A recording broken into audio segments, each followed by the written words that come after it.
Everywhere I've been going on the mainstream media online, there's been a huge attack on Rand Paul. My view on Rand Paul, first of all, he's not like his father. He compromises, and there are times that I completely disagree with what he says. That being said, I find it not frustrating, but I find it annoying when the mainstream media just attacks him like this, attacks his character or his wacky views, this and that. I do have problems with that when, on the other hand, they give these other politicians a pass who are in bed with big business and big banks. So, that being said, Rand Paul is saying that, hey, I would like an audit of the Federal Reserve. And a lot of his critics say that, hey, guess what? You have an audit year after year. What are you talking about? You're crazy. You're a kook, right? You're a libertarian nutjob. I see this on a YouTube video as well. Well, I think people forgot what happened in 2009, 2010, when there was an FOI audit or a lawsuit against the Federal Reserve, right?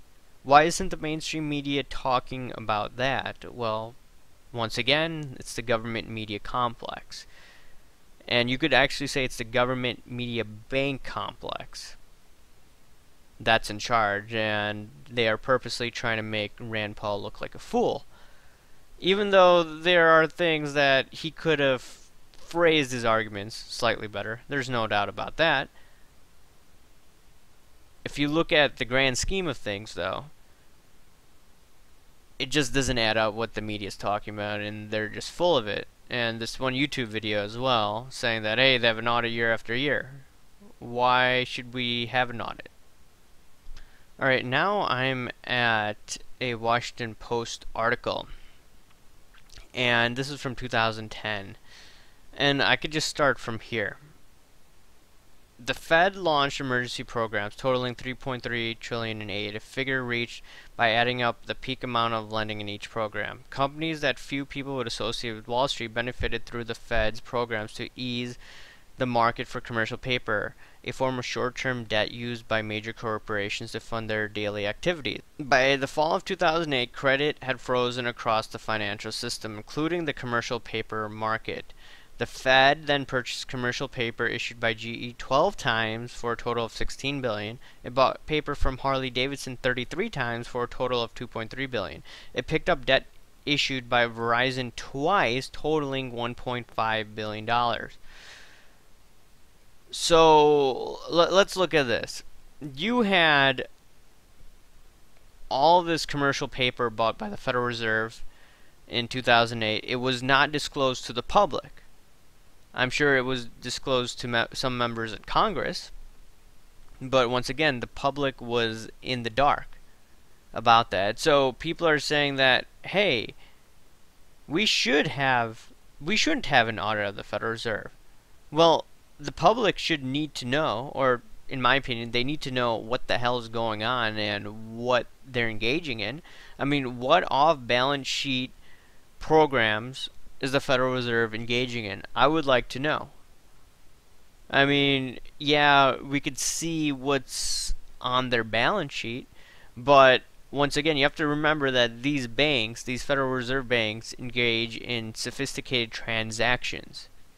If you remember, going back to 2009, 2010, the Huffington Post talked about this a lot. They talked about how Lehman Brothers used this funky type of accounting called Repo, I think 105. You could Google it. Anyways, they're able to hide their bad assets off balance sheet. And the auditor said, hey, it's totally fine. They were hiding their bad debt to keep the Ponzi scheme going on. They did this for a long time, right? This was done by one of the top 4 auditors, the big 4 auditors, right?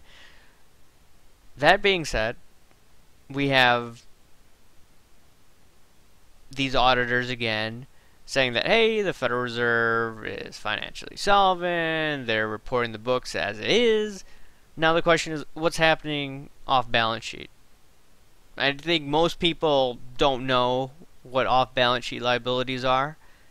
I mean, you could look at Enron, and you could look at mark-to-market accounting. So you have to look at the fact, number one, the Federal Reserve is not using mark-to-market accounting. They're not disclosing what's happening off balance sheet.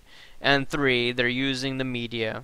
They're using these operatives in government to try to bash Rand Paul, who, by the way, is not a hardcore libertarian, as is. And he's a flip-flopper. He voted for Romney. There are a lot of problems that I have with Rand Paul, but there are a lot of things that I like about him as well. Some people may say, hey, it's political posturing, but at the same time, he is saying, or he is trying to introduce legislation, which his father fought hard many years to try to implement. And they finally got a semi-audit of the Federal Reserve.